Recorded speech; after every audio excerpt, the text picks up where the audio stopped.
Dear listeners, this is Isabel from Sleepy Stories. I'm so glad you're here.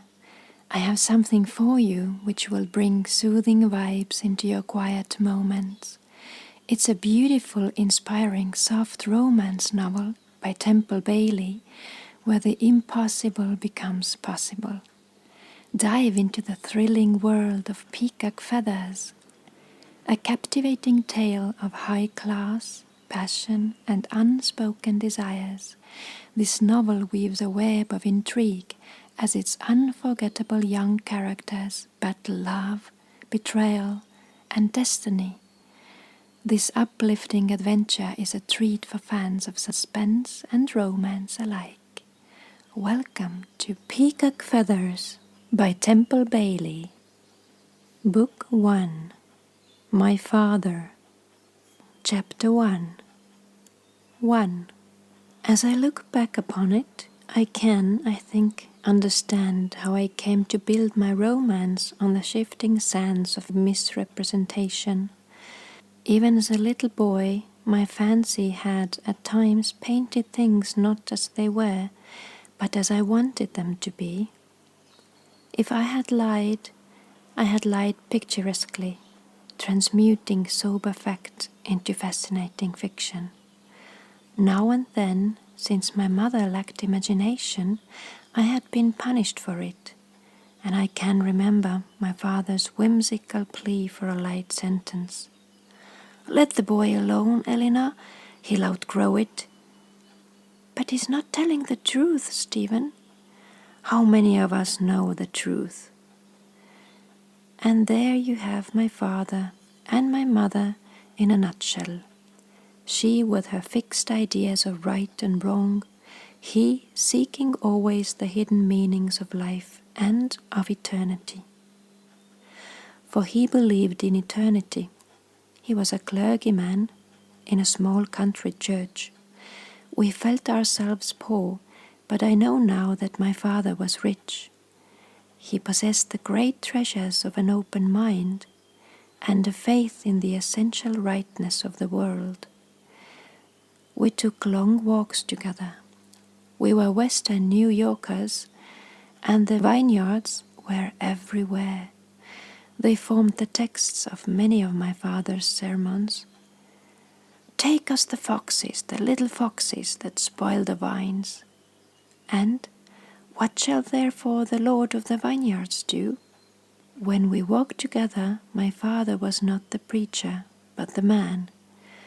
He worshipped beauty, and as Lake Erie rose up before us like a sapphire wall, the setting sun a luminous red balloon over it, he would say in a hushed voice, "God made it, Jerry." Yet I know he would have worshipped it if he had never known a God. They had called me Jerome after my father's brother. He lived somewhere in the West, but I had never seen him. I thought of him as one thinks of the magical, mystical people in books. There was a picture of him too, taken during the Spanish War. He had been one of Roosevelt's Rough Riders, and in his khaki and wide-brimmed hat he seemed quite outside the sphere of ordinary mortals. As I have said, we were very poor in those days when I was punished for telling lies. My mother did her own work, and my father and I helped her. We used to wash the clothes on Monday mornings, hidden in the woodshed, so that any passing member of the congregation might not be shocked by a lack of ministerial dignity. I think my father would have told of it, for he had no sense of shame in honest labor, but my mother held him to the traditional pose. It was she who insisted that he must never be seen in overalls.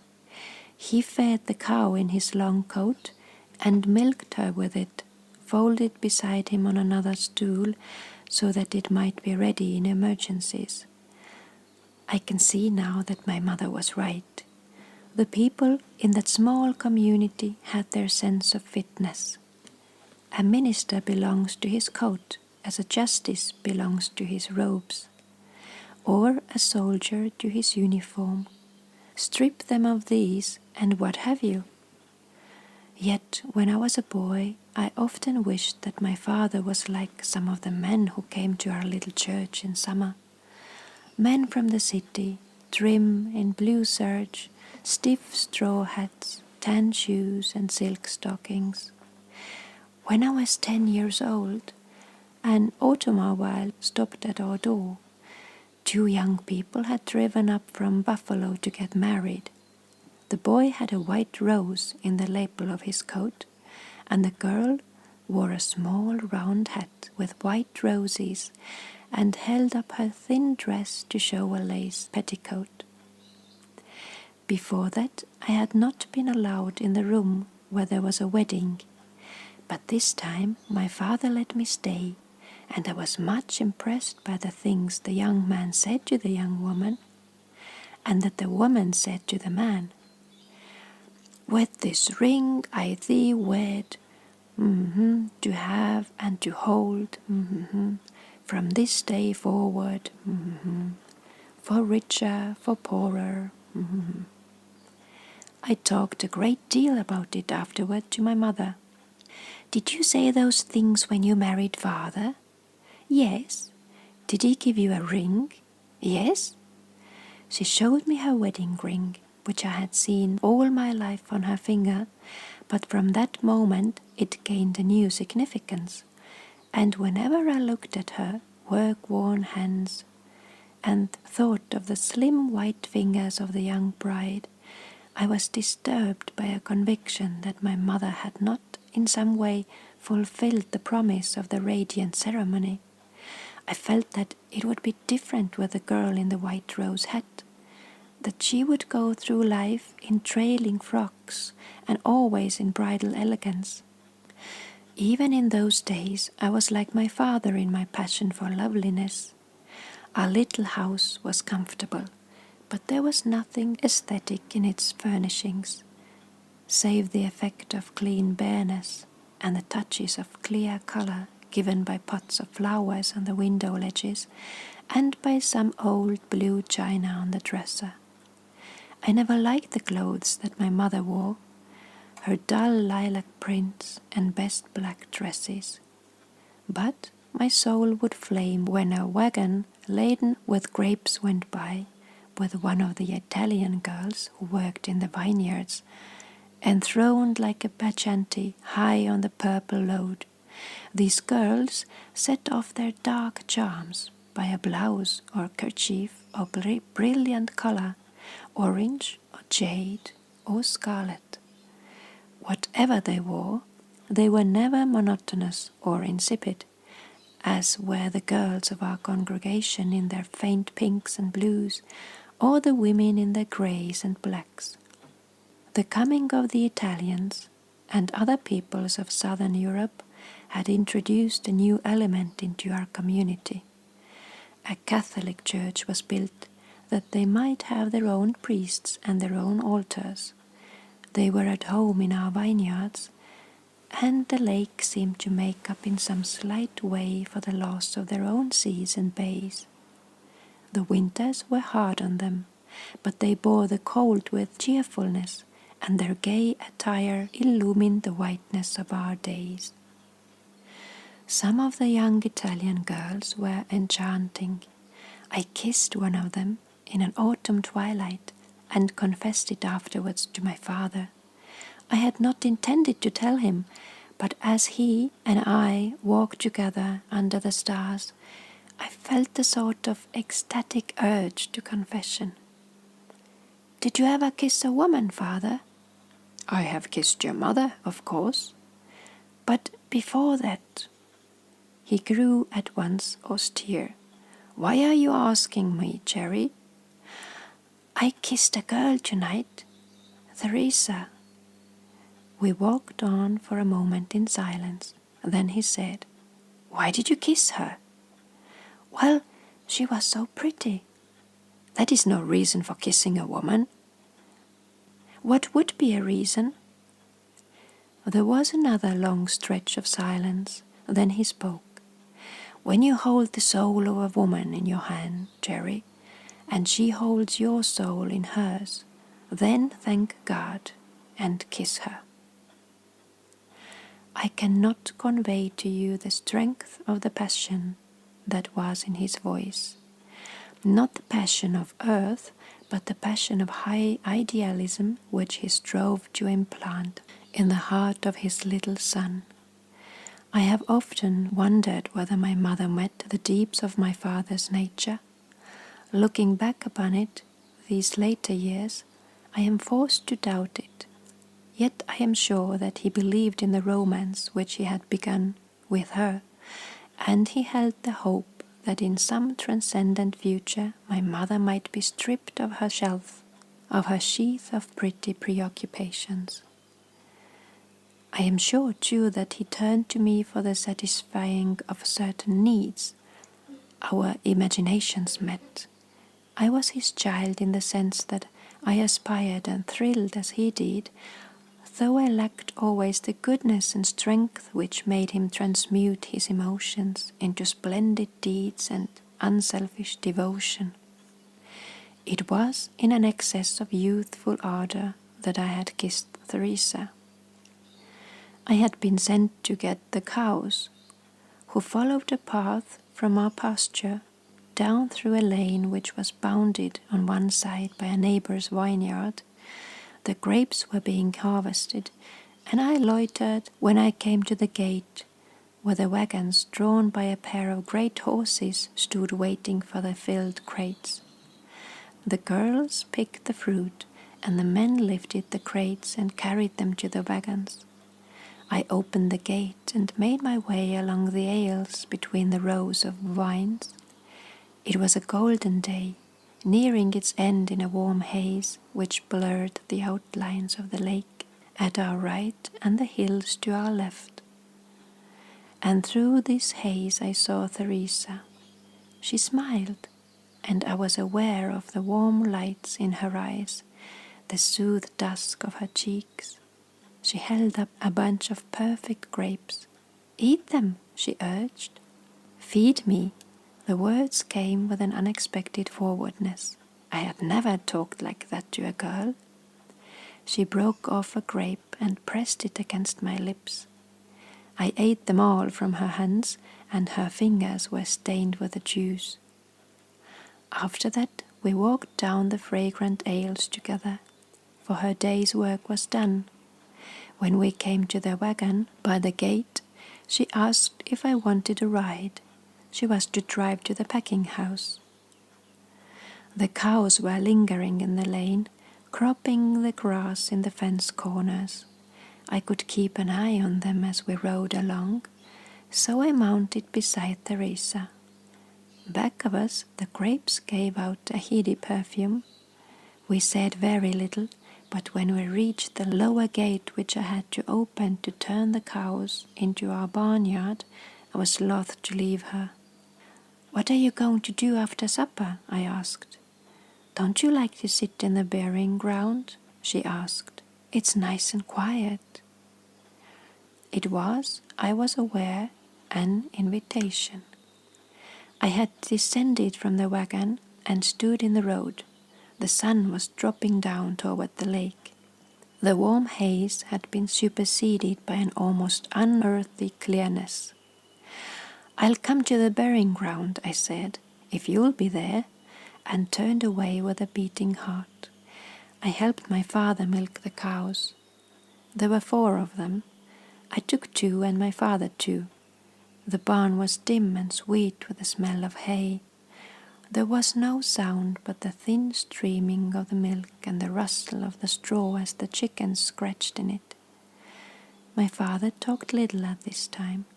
He thought of his sermon, and I thought of Theresa in that clear light with her green handkerchief and her red lips and the invitation in her eyes. We carried the foaming pails to the dairy room, strained the milk, and I filled a small bowl and set it outside the door for our 2 barn pussycats. They rubbed against my legs and purred, and as I watched them lap their milk, I had a feeling of great content, as if all the world were happy and there was no wretchedness in it. For supper we had creamed codfish with our baked potatoes. It was my favorite dish, but I did not eat heartily. My mother noticed it. "Aren't you well?" "Yes." "Why don't you eat?" "Perhaps I had too many grapes." "Where did you get the grapes?" "I was up in the Needham's vineyard," but I did not tell her of Theresa. After supper, my father and I washed the dishes, while my mother stirred up the buckwheat batter for breakfast. I can see my father yet, tall and thin, with his bright eyes and whimsical smile, tied up in the gingham apron, which my mother always made him wear when he worked in the kitchen. I was glad when, after we finished, my father said he must make a sick call. When he had nothing on hand, he was apt to ask me to walk with him. Hitherto, it had been a great privilege, but tonight I wanted to be free. In the little cemetery were the graves of our ancestors, 3 generations of Anglo-Saxons. A row of thin headstones marked the resting place of 2 of my grandfathers and 1 grandmother. One of my grandmothers was still alive. The rest lay here in state, with only the white picket fence of that small plot to separate them from the acres they had redeemed in pioneer days from forest wildness. There were late roses blooming, and Theresa had picked one and pinned it against the green kerchief. We, the children of the people who lay there, had been taught not to pick the roses, but Theresa knew no rules. She sat on a table-like slab raised from the earth by 4 marble feet, with the rose at her breast, and looked at me. "I thought you weren't coming," she said. "What made you think that?" "You were late." "I came as soon as I could." I sat down beside her. She held out her hand to me, and I took it. I thought I had never seen anything so sweet and pretty as little Italian Theresa, and so I kissed her. There was a crescent moon just above her head, which seemed to crown her. Well, that was all there was to it. We were both very young and very innocent. My life had been lived with my father and mother and among my books. I was too singularly unawakened. I think that of the 2 of us, Theresa knew more of life and of the making of love. I walked part of the way home with her. When I turned back, I had again to pass the cemetery. I stopped and stood leaning on the gate, looking in. The moon was hanging just above the horizon, thin and faint in a purple sky. I heard my father's quick step on the path. "Hello," he said. "Jerry?" I turned and met him. For the first time in my life, I found myself self-conscious with my father. I blurted out the first thing that came into my head. "When I am dead, don't bury me in there." I was aware of his surprise. "Why not?" "Oh, I'd hate to think, Father, that life was just walking up and down this road and being shut in at the end by this picket fence." He laughed a little. "Under the wide and starry sky, dig a grave and let me die. Is that it, Jerry?" Oh, yes. I was thrilled and eager. Stevenson was the object of my adoration in those days, and my father's understanding of my mood made me once more at ease with him. We walked along in silence, and then he said, "Were you coming to meet me?" I could have evaded his question, but I didn't want to. I wanted to talk about Theresa, to feel her name on my lips, to revel in a description of our innocent amour. So I began, as I have said, with the interrogation, "Have you ever kissed a woman?" I shall never forget that night, or the way my father's mind met my own. He listened without comment until I had finished. Then for the first time he spoke to me as a man to man. There were things I must wait for until I was stable and steady. If I did not wait, I might miss the best. A man who was a master of himself was master of the world. I did not kiss Teresa again, or any other of the Italian girls. My father gave me books that winter in which love was exalted. I read Dante with him and longed for a Beatrice. 2. I was 16 when my Uncle Jerry came from Colorado. He was much older than in the picture we had of him taken during the Spanish War, but he was still remarkably good looking. He was not married, and he was 45. He was like my father in many ways, but I was aware as the days went on that they were different in this. Uncle Jerry lived for himself. My father lived for others. My father was handsome in spite of the plainness of his garb. Uncle Jerry was handsome plus a picturesqueness which still belonged to the people of the West in the early part of the 20th century. Uncle Jerry brought with him all the glamour of the wide spaces of his adopted state. He wore about the plains and mountains the web of high romance. One found there the fountain of youth, the pleasures of paradise. The part of the Rockies where he had his ranch was in effect the promised land. I listened and believed him, and then and there was born in me a desire to leave behind me the clean, bare house, the church which imposed upon my father long-tailed coats, the life which had to do with drudgery and dull dresses for my mother, dishes to be washed, cows to be milked.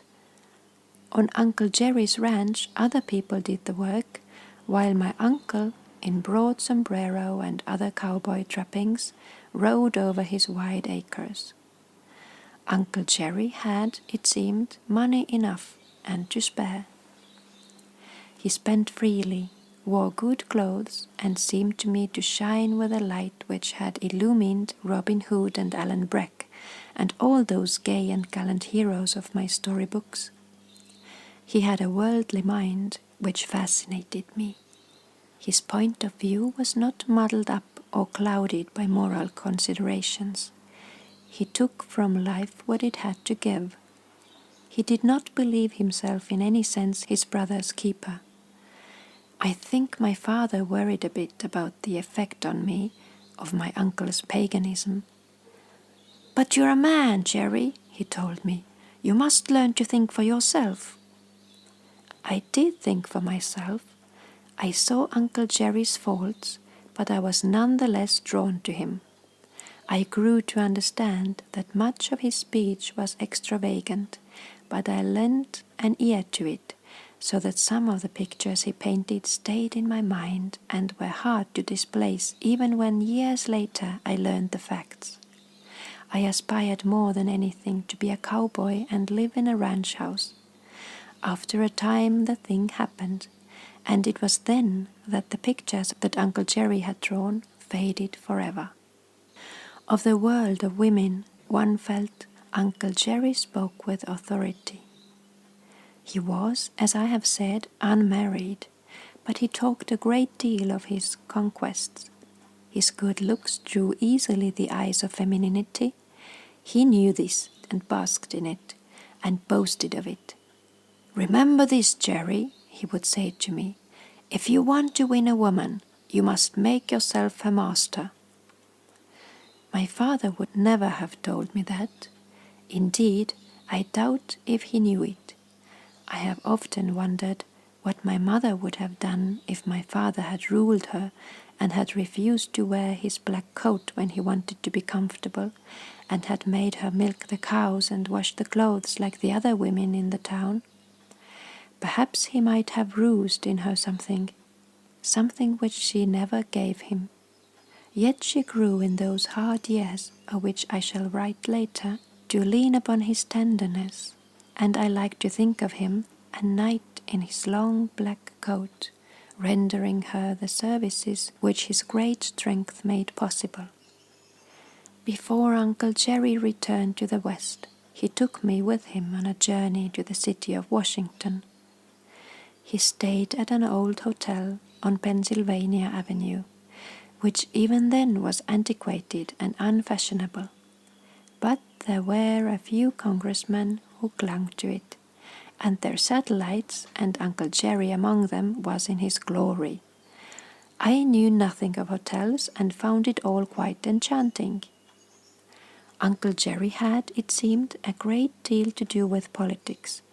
He and the men at the hotel drank and smoked and dined together. I did not drink or smoke, but I ate the good food with a boy's appetite and listened with eagerness to the discussions. Indeed, nothing had ever interested me more than those voluble gentlemen who seemed to hold the future of the country in their hands. We did not always eat at the hotel. There was a restaurant on the avenue where we went often for late suppers, and my memory of Uncle Jerry on these occasions is of his Epicurean enjoyment of the steamed oysters which had made the old place famous. I can see him now, his red lips, his white teeth, savoring the succulence. "Nothing like 'em," he would say, "anywhere." On the third day of our sojourn, I was disturbed by something new in him, a change. He found excuses to be away from me, sent me to a matinee alone, left me in the Senate Gallery for hours while he met some mysterious engagement.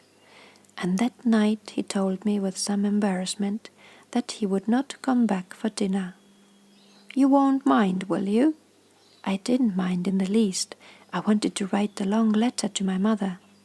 I decided to take the evening for it, and found it a fascinating occupation to fill sheet after sheet of elaborately lithographed hotel paper with an account of my adventures.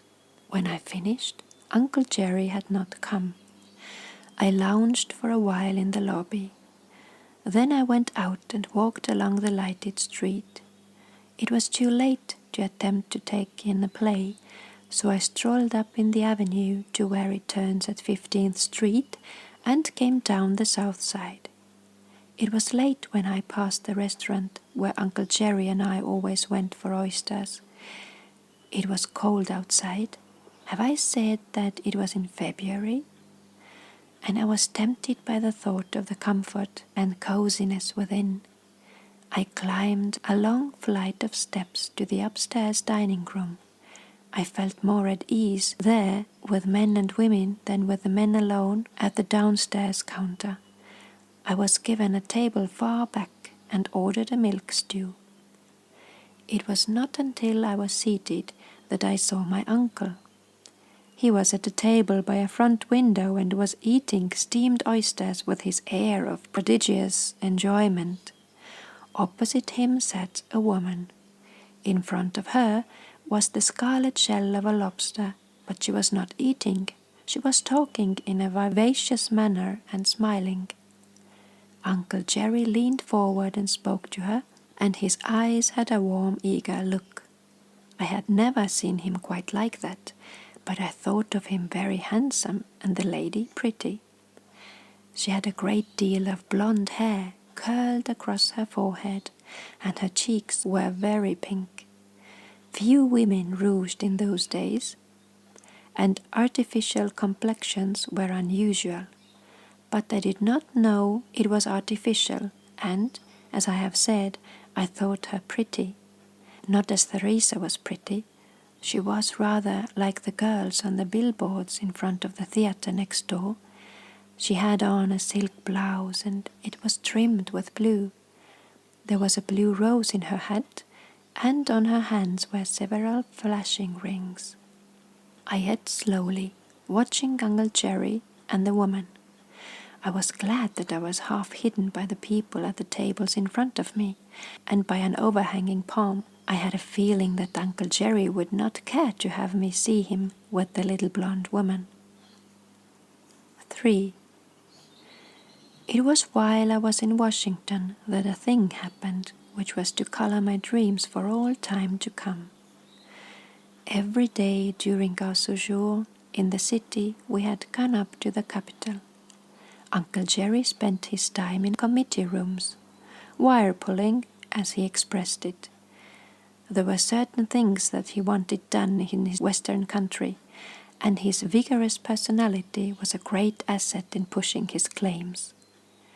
I haunted the galleries, leaning over the rail and listening spellbound to the thundering of the guards. It was in those fascinating days when Theodore Roosevelt was the sturdy and idealistic president of these United States. The war between him and the legislative bodies was in some respects a merry one. It was indeed at times as good a tilt as if it had been done with lances of caparisoned steeds. There was one senator from Missouri to whom the name of Roosevelt was a challenge for battle. He denounced in no uncertain terms the arbitrary methods of the chief executive. According to him, young Theodore was a menace to the liberties of the sovereign states. The danger of centralized government was the warning which his voice told. He was a handsome man, with a crest of grey hair and grey moustache.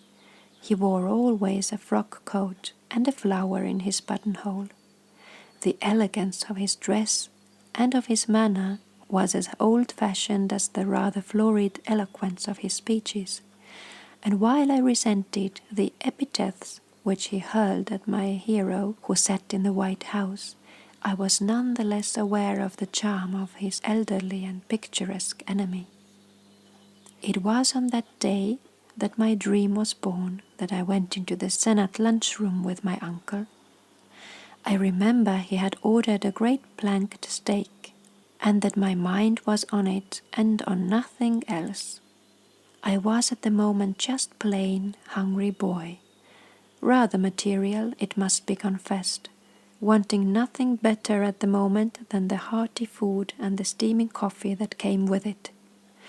Yet in the twinkling of an eye I was transformed. Never again was I to be happy in the way I had been, satisfied to eat and drink and take the days as they came. Henceforth I was to be consumed by restless longings, vague aspirations. Moreover, I lost forever a certain complacency. For the first time I saw myself awkward, crude, a country boy. The senator from Missouri sat at a table near us. Opposite him was a girl child indeed. She was perhaps 13.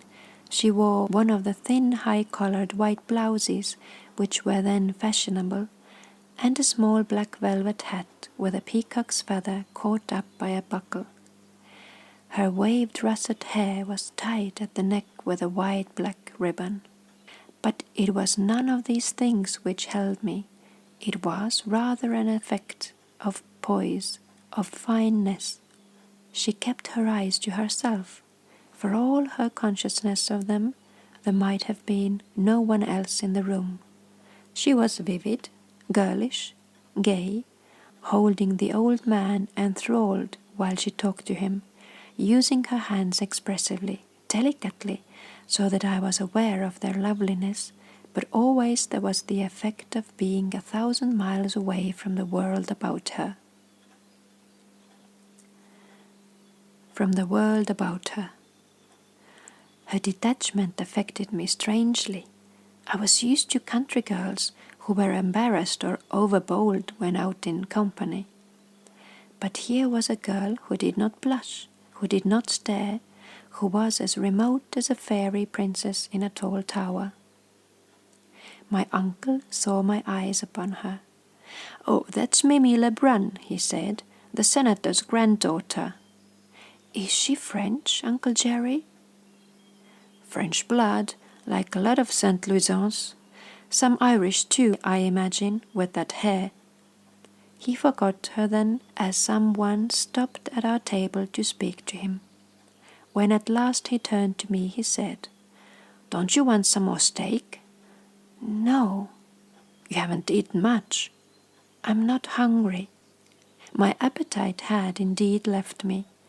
It seemed to me that I wanted nothing else than to feed body and soul on the beauty of that child at the other table. It was, to use an old-fashioned phrase, love at first sight, the capture of a boy's romantic fancy. Yet I knew nothing about her except that she was Mimi Lebrun, that she lived in St. Louis, and that her grandfather had a seat in the Senate. When I got back to the hotel, I looked into every mirror I passed.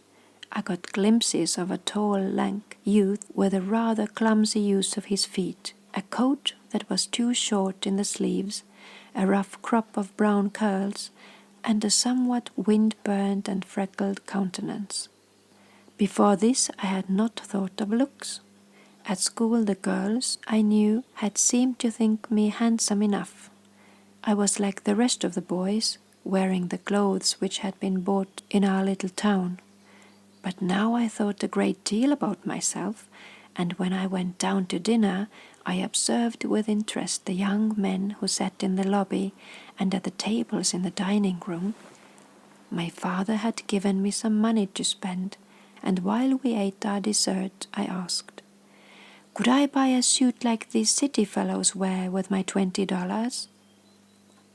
He was in a good humor. "You keep your money and I'll fix you up with a good winter outfit. I have just put through a deal that ought to land me on Easy Street." I protested that I could pay for my own things, but he was insistent. He took me on the following day to a place on the avenue and bought with a lavish hand. We were leaving town, and he had the clothes sent at once to the hotel.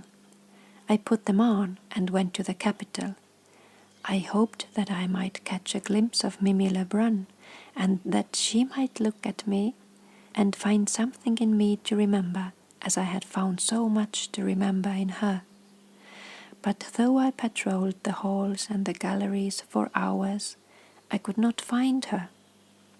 And when I got back to the hotel and saw myself again in the mirror in my new clothes, I knew that if I had met her, there would have been nothing to remember. I was not of her kind of class.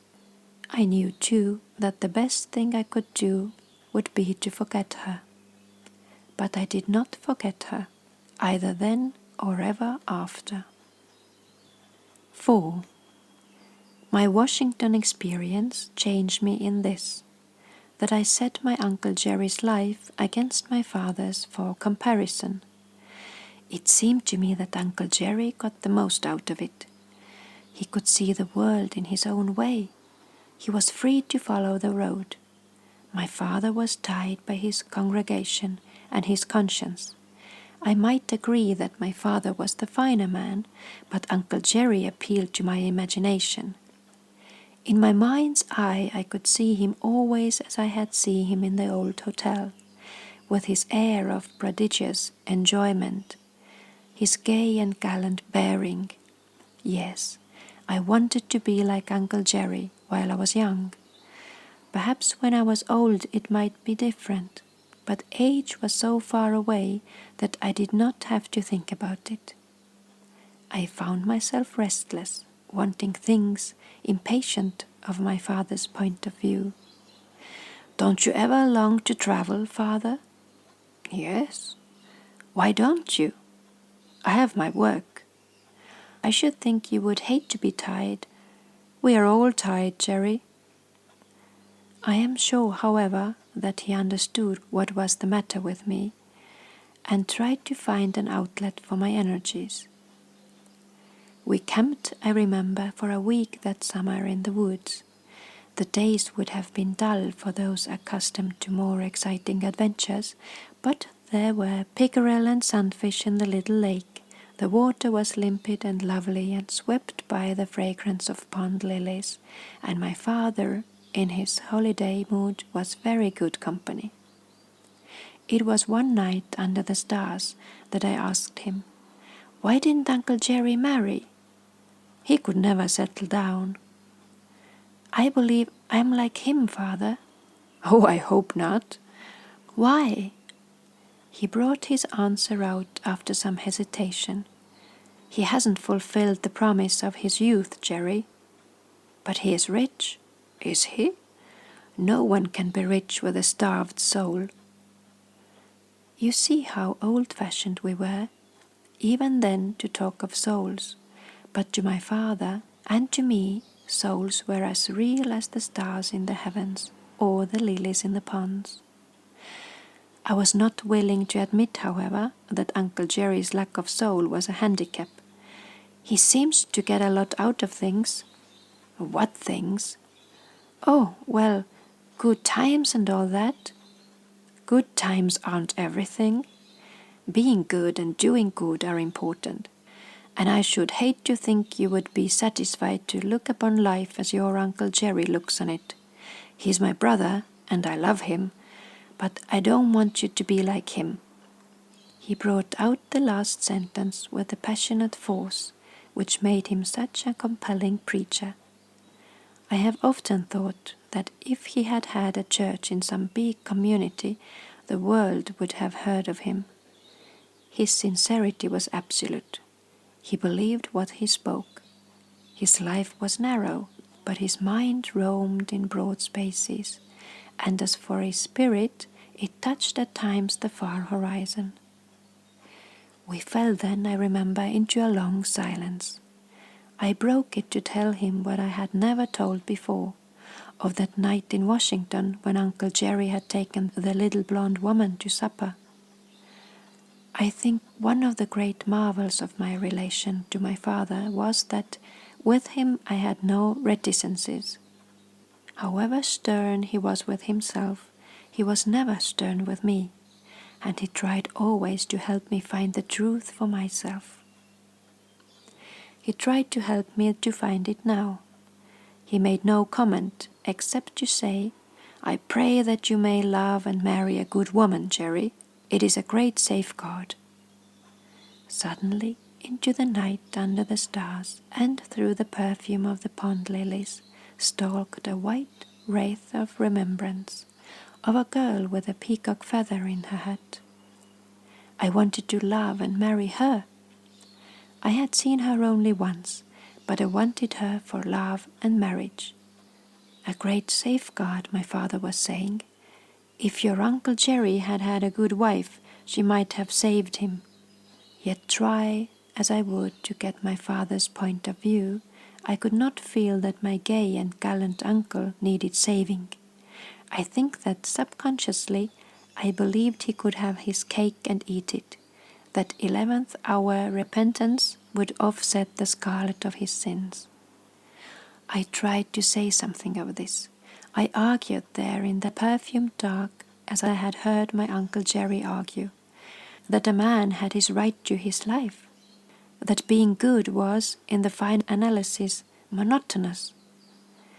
It came to this at last from my father. Your Uncle Jerry and I used to lie as you and I are lying here tonight under the stars, and dream of our futures. Neither of us has fulfilled them. Did I ever tell you, Jerry, that I was going to study law, maritime law? Queer ambition for a country boy, wasn't it? But our ancestors were seafaring folk, and the subject fascinated me. I used to read about ships and of the strange codes which govern vessels on the seas. It wasn't easy to give it up. Why did you give it up? God called me. I felt something in my throat. I wanted to weep over that boy who was my father, that free-souled lad who had longed for the sea and who had been cast high and dry by conscience of the shoals of a village pastorate. But couldn't you have gone on with your law even if you were converted? The call was for other things. It was your mother who prayed that I might be led to preach, and I loved her. It was hard for me to visualize my mother as moving a man romantically, as I was moved, for example, by the thought of the girl with the peacock feather. My mother was so cool and so self-contained and colorless. Yet it seemed it had been her religious fervour which had swung my father from his worldly ambitions. She had prayed for him, had set before him the goal of consecration and self-sacrifice, old-fashioned phrases. Yet you must remember that they were country folk, and that modern skepticism had not touched them. Even now I am not sure my mother was right to sway her lover from his first choice of a profession. My father would have been himself under any circumstances, passionately idealistic, a force in the lives of those about him. Yet, right or not, I can see the fineness of it all, as I did not see it that night by the lake. I shall never preach, Father. Who knows what he may do? The house of your life is your own to build, Jerry, and you've got to live in it until the end. So look out for rotten timbers. 5. It was when we returned from our trip to the lake that we found a letter from Uncle Jerry, which was to change in every way my future. He wanted, he said, to send me to college.